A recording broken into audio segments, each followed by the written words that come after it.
इन्होंने ना सहाफत को बख्शा ना सहाफियों को बख्शा।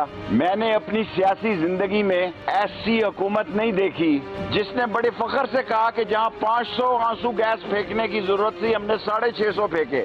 कल के बावकार इलेक्शन से, गैर जानबदार, शफाफ और साफ इलेक्शन से अवाम में खुशी की लहर गई है। खुशी इसी में थी कि एस्टेब्लिशमेंट अपना काम करे, सियासतदान अपना काम करे। अवाम का गला घोंटा है इन्होंने। जिस बुरे तरीके से IMF की इन्होंने डील की है, क्योंकि ये गैर मकबूल थे। 2 वोटों की इनकी अक्सरियत है, सिर्फ 2 वोटों की। ये असम्बलियां तोड़े, एक पर्चा बताए जो मैंने बतौर वजीर दाखिला किया हो, और शहबाज शरीफ अब CDA का वजीर आजम रह गया। नून लीग दफन कर दिया। आसफ जरदारी और सब ने लक्ष्मी चौक में मौलाना फजल रहमान आके कुल पढ़ाए। कल राणे का राणा ने अपनी तरफ से जो बकवासियात किए हैं उसका फायदा भी हमें पहुंचा है। बाज औकात चुप रहना भी अक्लमंदी होती है। अब कैसी चुप लगी है, रात 12 बजे से चुप हुए कि नहीं हुए, सांप सूंघ गया सबको। अब आम इंतखाबात के अलावा कोई दूसरा रास्ता नहीं है। हमें कौमी असम्बली को इंतखाबात की तरफ ले जाना है। ये लेबॉर्ट्री टेस्ट था जिसमें कौम ने इमरान खान के हक में फैसला दे दिया। बिस्मिल्लाहिर्रहमानिर्रहीम। अस्सलाम वालेकुम। प्रोग्राम एक्सपर्ट्स में मैं आपको खुशामदीद कहूँगी। हमारे पैनल का हिस्सा होंगे आज अयाज खान साहब, आमिर इलियास राना साहब, ब्रिगेडियर रिटायर हारिस नवाज साहब, फैसल हुसैन साहब और मोहम्मद इलियास साहब। नाज़रीन, पंजाब के ज़िमनी इलेक्शन में PTI ने तारीखी कामयाबी हासिल की। PTI ने ना सिर्फ नून लीग को उसके गढ़ में बदतरीन शिकस्त से दोचार किया, बल्कि तख्त पंजाब में भी नून लीग से उसकी बरतरी है। अगर छीन लिया, जाहिर है ये कहना गलत नहीं होगा। ज़िमनी इलेक्शन में कामयाबी के बाद पंजाब असम्बली में तहरीक इंसाफ को वाज़ेह बरतरी है। PTI और इत्तेहादियों की मजमूई तादाद बढ़कर 188 तक पहुँच गई है। नून लीग और इत्तेहादियों के नंबर्स 179 हैं। ज़िमनी इलेक्शन में बड़ी कामयाबी पर PTI में खुशी का समा है। जीत को अपने बयानिए की कामयाबी कहा जा रहा है और प्राइम मिनिस्टर से इस्तीफे और फौरी इलेक्शन का भी मुतालबा किया जा रहा है। गवर्नमेंट की जानिब से शिकस्त की वजह मुकामी रहनुमाओं की नाइत्तफाकी, मुनहरिफ अरकान को टिकट देना, बदतरीन महंगाई और पेट्रोलियम मसनूआत की कीमतों को करार दिया जा रहा है। शिकस्त का जायजा लेने के लिए आज 3 बड़े इत्तेहादियों आसिफ अली जरदारी, नवाज शरीफ और मौलाना फजल रहमान के दरमियान टेलीफोनिक रब्ता हुआ है, जिसमें इत्तेहादियों की मुशावरत से तफसीली लाएअमल इख्तियार करने पर इत्तफाक किया गया है। इसी पर आज हम अपने प्रोग्राम में बात करेंगे कि ज़िमनी इंतखाबात में क्या ऐसी वजह थी, कौन से ऐसे मुहर्रिकात थे, कौन से ऐसे फैक्टर्स थे जो नून लीग की शिकस्त की वजह बने, और क्या इमरान खान का वो जो बयानिया जो कह रहे हैं कि उसकी कामयाबी है, वही कामयाबी वजह बना जो उन्होंने इतनी ज़्यादा सीट्स हासिल कर ली जिसकी तवक्को नहीं की जा रही थी। आमिर साहब, मैं आपसे आगाज़ कर रही हूँ। आपके ख्याल में, जाहिर है आपकी ऑब्जर्वेशन भी थी, कुछ आप पेशगोइयाँ भी करते रहे, आपने काफ़ी काम भी किया ज़िमनी इंतखाबात में। आपके ख्याल में नून लीग को, हम अपने प्रोग्राम में ब्रिगेडियर साहब भी कहते थे कि इलेक्शन के माहिर समझी जाती है नून लीग। अब ये ना तजुर्बाकार पाकिस्तान तहरीक इंसाफ, बदतरीन शिकस्त का सामना करना पड़ गया नून लीग को। ये हुआ क्या नून लीग के साथ? वो कौन से फैक्टर्स थे, वो कौन सी वजूहात थी जो नून लीग की शिकस्त का सबब बनी? देखें, हम ज़रूर बात कर रहे थे, प्रोग्राम में भी बता रहे थे कि बार बार कितनी सीटें हो सकती हैं। कोई शक नहीं, लोगों ने वोट दिए हैं और शफाफ इलेक्शन हुआ, रिज़ल्ट निकला। ये अलग बात है कि शफाफ इलेक्शन के बावजूद इमरान खान ने चीफ इलेक्शन कमिश्नर के रिज़ाइन का मुतालबा किया। ये वो विश लिस्ट है जो वो रख के बयानियाँ दबा के लिख रहे हैं, क्योंकि फ़ॉरेन फंडिंग केस का फैसला, और कोई ऐसी बात नहीं है कि वो आ जाएगा तो कोई क़यामत आ जाएगी, लेकिन वो प्रेशर में रख के, जैसे उन्होंने कहा कि बंद कमरों के फैसले नहीं मानूंगा, तो वो बंद कमरों में न्यूट्रल्स को सुना रहे थे। उन्होंने चीफ इलेक्शन कमिश्नर से रिज़ाइन पहली दफ़ा नहीं मांगा, वो कई दफ़ा कह चुके हैं और अब उनको पता है कि मेरा जो केस महफूज हुआ है वो भी उनके पास है। और चीफ इलेक्शन कमिश्नर या चीफ इलेक्शन इलेक्शन कमीशन खामोश नहीं है, मुसलसल इल्ज़ामात का जवाब भी दे रहा है।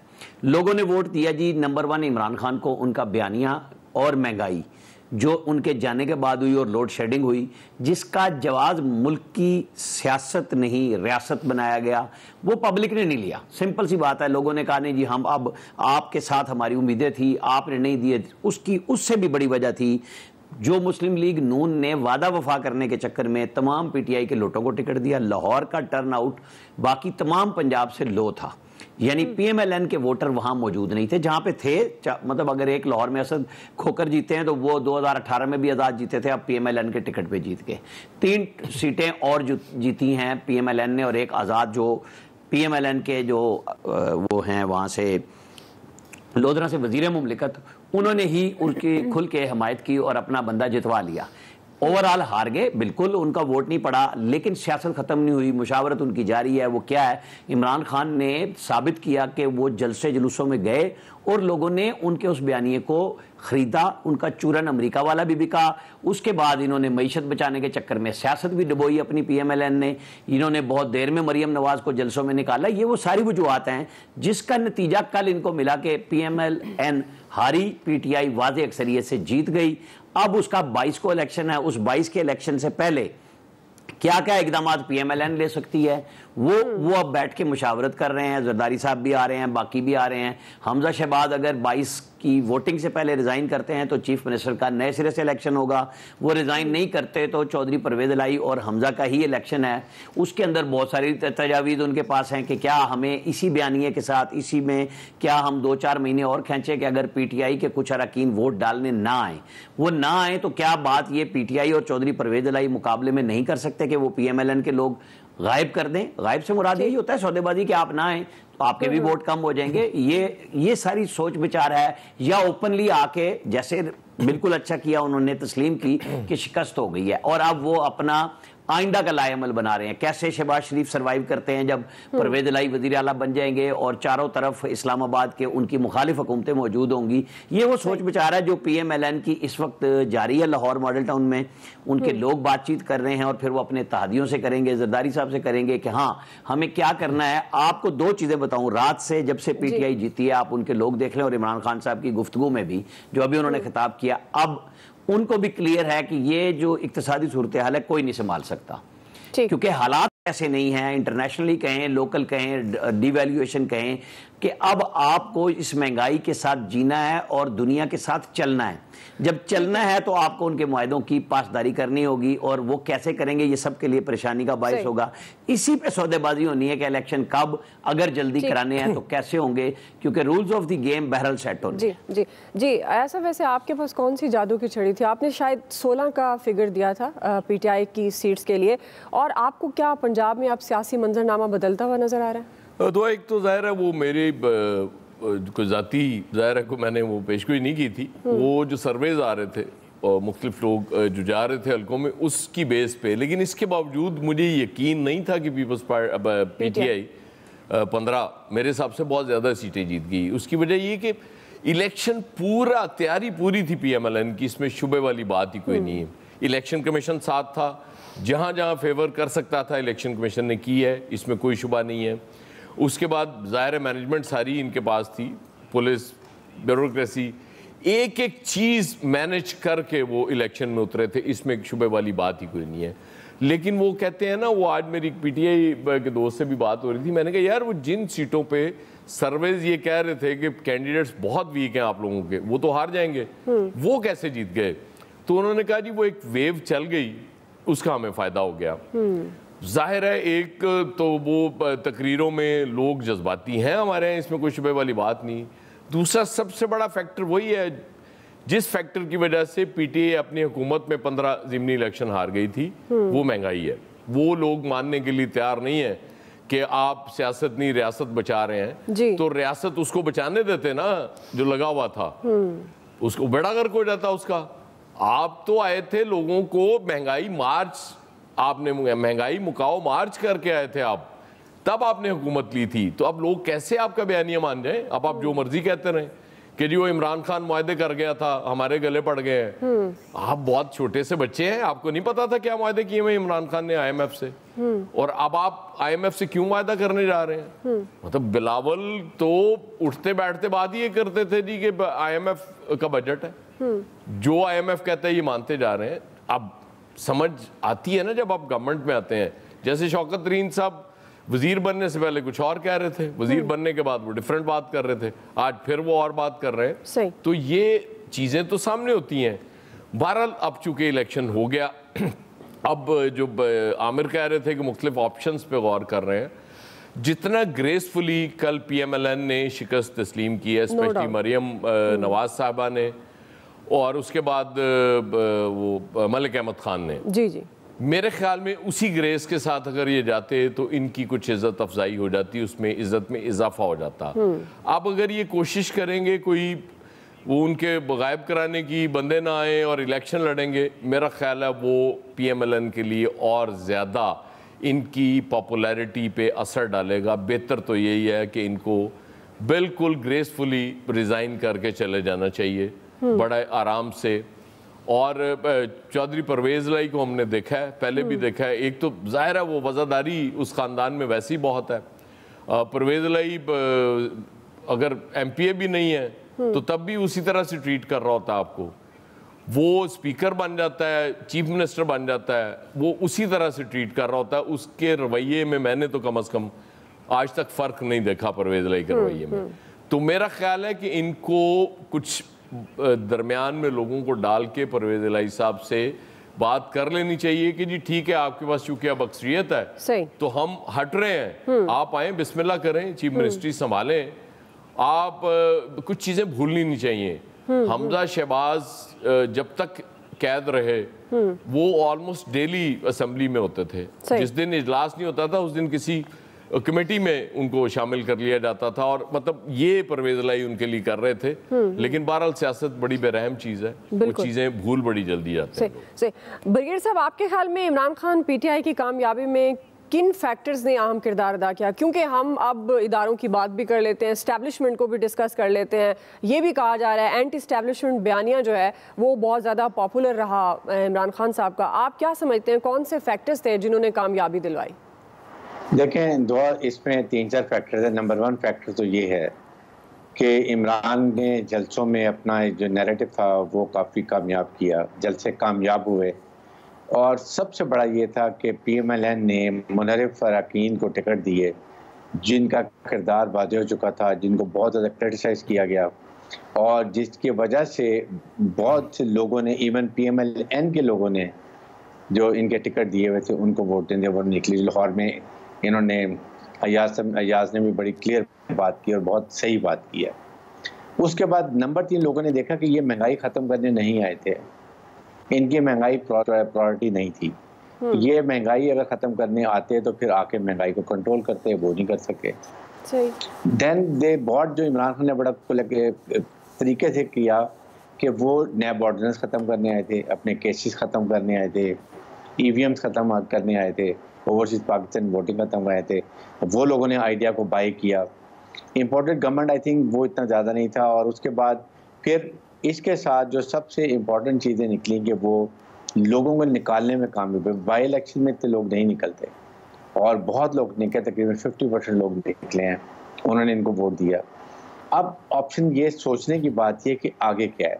सबसे पहले तो मेरे ख्याल में हमजा शहबाज को, पंजाब गवर्नमेंट को ग्रेसफुली, जो अयाज ने बिल्कुल बात ठीक की है कि क्या फ़र्क पड़ता है, वैसे भी 22 को चले जाना है तो आप रिज़ाइन कर दें and leave the open field for उसके लिए परवेज़ लाई के कि वो आके टेक ओवर करे।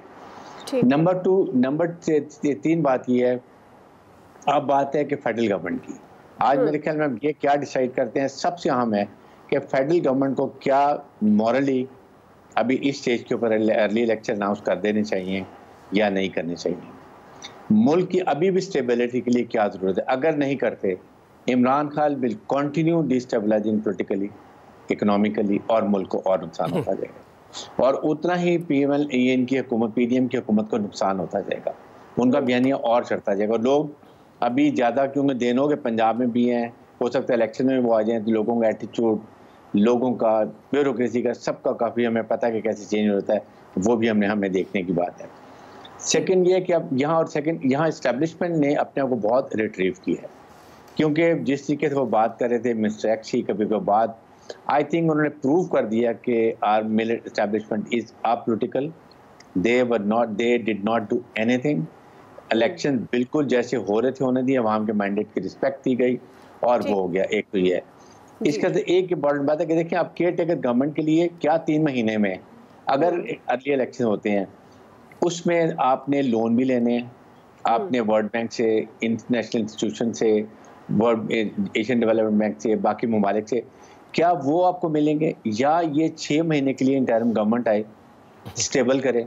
ठीक, ये मैं ऑनेस्टली पाकिस्तान के इंटरेस्ट की बात कर रहा हूँ, चाहे वो सुप्रीम कोर्ट से परमिशन लें 3 महीने की, और फिर मार्च अप्रैल में इलेक्शन कराएं ताकि स्टेबिलिटी, पॉलिटिकल स्टेबिलिटी कायम रहे और जो पार्टी जिसको हम मैंडेट दिए वो आ जाए। ठीक है जी, ब्रेक ले लेते हैं, वापस आते हैं, यहीं से कंटिन्यू करेंगे।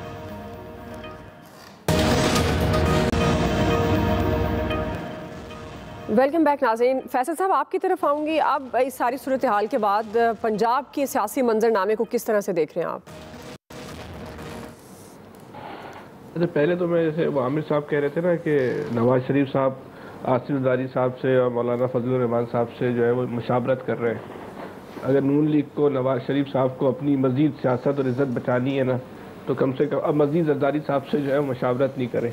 उनको यहाँ तक पहुँचाने में जो है जरदारी साहब ने जो है वो बड़ा अहम किरदार जो है वो अदा किया है। उस वक्त भी हम कहते थे कि जरदारी साहब, इस वक्त जो आप काम कर रहे हैं जरदारी साहब के मशवरे पर, उनके हाथ में तो किसी का लिखा हुआ स्क्रिप्ट है वो, लेकिन आपको जरदारी साहब वाले जाके मारेंगे या पानी नहीं मिलेगा। तो आज बाकी नून लीग की ये पोजीशन है, उसको वाकई पानी नहीं मिलना। देखिए, इस सारी मेहनत में जो मुस्लिम लीग के चाहने वाले भी हैं ना, अगर उनको दुख भी है तो अगर आप एक गैर जानिबदाराना बहुत बात करें तो उनको नून लीग के हारने से ज़्यादा मरीम नवाज़ की मेहनत के ज़ाया होने का दुख है। लेकिन इसमें तो कोई शक नहीं ना कि मरीम साहिबा ने जो है मेहनत की और वोट को इज्जत दो का बयानिया जो है वो तैयार किया, उस बयानिया को मजबूत किया और मुस्लिम लीग नून के लिए जो है एक बिल्कुल नई ऑडियंस, एक नए वोटर्स जो है वो तैयार किए। लेकिन जिस तरीके से इक़्तिदार की मोहब्बत कह लें या किसी ट्रैप हो गए या खौफ हो गया, जिस तरह ये हुकूमत में शामिल हुए, तो उसके बाद इमरान खान साहब जो है वो मरीम नवाज साहिबा का जो बयानिया था वोट को इज्जत दो, वो भी ले गए। उन्होंने जो नई ऑडियंस, नए वोटर तैयार किए थे वो भी अपने साथ ले गए और हद तो ये हुई कि मुस्लिम लीग से पंजाब भी छीन के ले गए। और इस वक्त मुस्लिम लीग नून या मुस्लिम लीग नून की हुकूमत एक ऐसी पहाड़ की चोटी पे खड़ी है कि जिसके दोनों तरफ खाई ही खाई है। अभी वो जो भी फैसला करें, हुकूमत करते हैं तो मुश्किल में, हुकूमत से जाते हैं तो वो मुश्किल में। तो जो सियासी फैसला करने की जो कमी थी या जो बर वक्त दुरुस्त फैसले ना कर सके, उसका बुनियादी तौर पे मुस्लिम लीग नून को जो है ये कीमत जो है वो कल के इलेक्शन के नताइज की सूरत में जो है वो चुकानी पड़ी है। अब मुस्लिम लीग नून को जो है वो मुश्किल फैसले करने के लिए अब इलेक्शन की तरफ अगर जाते हैं तो अगर आप पीपल्स पार्टी से मशावरत से ये फैसला करेंगे मुस्ताफ़ी होने का, तो पीपल्स पार्टी सिंध की हुकूमत क्यों छोड़ेगी? कभी भी पीपल्स पार्टी जो है वो सिंध की हुकूमत जो है। जी बिल्कुल, वक्त मेरे पास काम है। इलियास साहब, मैं आपका भी टेक लेना चाह रही थी। इलियास साहब, आप क्या समझते हैं शिकस्त की क्या वजह है? शिकस्त की वजह यही है कि एक तो जो है महंगाई सबसे बड़ा फैक्टर है, उसके अलावा बिजली की लोड शेडिंग, और उसके बाद जो सबसे बड़ा था कि इन्होंने अपने उम्मीदवारों की बजाय उनके जो मुनहरफ अरकान थे उनको टिकट्स दे दिए। इस पर भी जो इनके कारकुन थे वो बड़े मायूस थे, बड़े इस पर बातचीत करते थे। और फिर जो आपको पता है कारकुन नाराज़ थे इस बात से कि टिकट हमारा हक था तो दे उनको दी।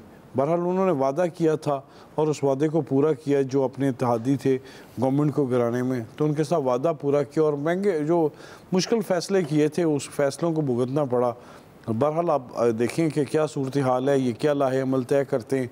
अभी इत्तेहादियों का और इनका गवर्नमेंट वज़ीर आज़म के साथ मीटिंग होगी PMLN की, तो सारा ये जो सूरत हाल है, पहले तो इंटरनल वो अपनी मीटिंग कर रहे हैं, उसके बाद इत्तेहादियों से करेंगे और इसके बारे में कोई लाहे अमल तय करेंगे कि क्या वो कर सकते हैं। पंजाब तो इनके हाथ से जाता हुआ चला गया, लेकिन अब देखेंगे वफाक को चलाना चाहते हैं कि यहाँ फिर अर्ली इलेक्शन पर बातचीत करते हैं कि अर्ली इलेक्शन कब हो या 3-4 महीने बाद हों, केयर टेकर गवर्नमेंट बनाएं, ये तमाम सारी ऑप्शंस वगैरह। लेकिन मुझे लग रहा है कि जरदारी साहब आएंगे, वो इनको फिर एक दफ़ा तैयार करेंगे कि जी आपने मैदान से नहीं जाना, आपने लड़ना है। तो लड़ना है, हर हालत में लड़ना है। ये ना हो कि मुस्लिम लीग नून पहले ही बड़ा डैमेज हुई है तो और डैमेज हो जाए। तो बहरहाल वो अभी आके उनको फिर मना लेंगे। लेकिन पीपल्स पार्टी भी तो पंजाब में डैमेज हुई है ना, जब नून लीग के साथ जाएगी तो ज़ाहिर है पीपल्स पार्टी का वोट बैंक तो खत्म होगा। फिर वो तो ये बात है ना, दिलीप मिलके करें आजाद यार। मुस्लिम लीग तो पीपल्स पार्टी तो पंजाब में खत्म ही हो गई थी ना सर। पीपल्स पार्टी पंजाब में रिवाइवल की कोशिश तो हो सकती थी, लेकिन वो बिल्कुल ही बड़ा कर दिया इन्होंने। कोशिश तो थी जनूबी पंजाब में। वक्त मेरे पास के साथ आज के एक्सपर्ट से इतना ही। फीडबैक दीजिएगा। ख्याल रखिए। अल्लाह हाफिज़।